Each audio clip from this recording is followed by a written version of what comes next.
Most people believe that if they could just get stronger, more disciplined, or more motivated, they finally change. They think failure means weakness. It doesn't. It means they're using the wrong mechanism, because willpower doesn't fail when you're weak. It fails when life applies pressure, and pressure is unavoidable. Willpower is effort. Effort is a finite resource. It works when life is quiet. Routine, sleep, predictability. That's why people convince themselves that they've cracked it during calm periods. Then something happens: stress, fatigue, emotion, Christmas, loss, overwhelm. And suddenly, the same person who was doing great feels like they've lost all control. Nothing's changed about them. What's changed was the load.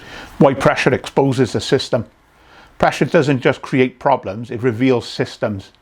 When pressure rises, effort collapses, discipline degrades, control tightens, behaviour becomes automatic. That's why people relapse. That's why spirals happen. That's why "I don't know what came over me" gets said so often. It's not a moral failure, it's an automation. Under pressure, the brain defaults to whatever it already knows. Most people respond to this by trying harder. They clamp down, they tighten control, they white-knuckle. But control creates resistance, and resistance strengthens the very thing you're fighting. That's why urge feels louder when you suppress them. Thoughts get stickier when you try to stop them. Behaviours rebound harder and restraint.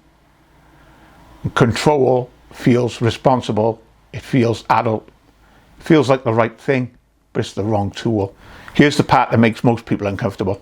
Observation doesn't give instant relief. It doesn't numb, it doesn't distract, and it doesn't soothe. It asks you to stay present with what you normally escape from. And that's why people avoid it.